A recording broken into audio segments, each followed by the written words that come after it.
Australian kids enjoying their last days of social media. In recent days, users under 16 received messages like this. When they turn 16, according to the new law, they'll have access again.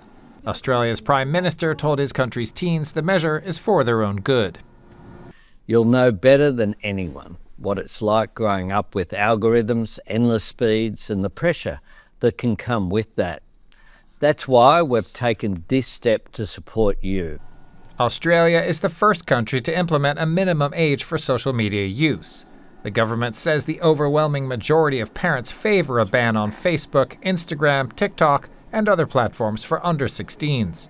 Social media platforms that fail to screen kids out face hefty fines.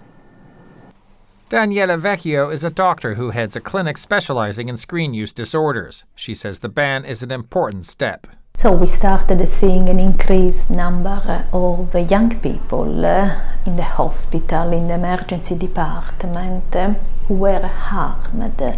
So they were isolated at home. They had become very much reclusive. Some of them had assaulted their parents.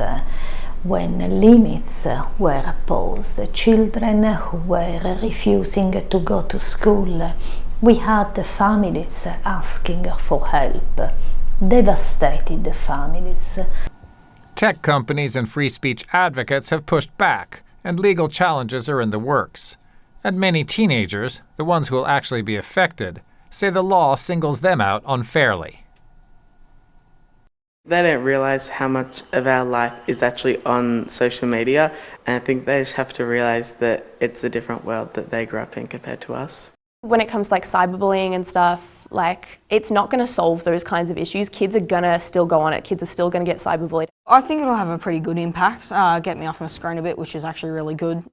The rest of the world is watching, with countries from Denmark to Malaysia and even some US states considering similar bans.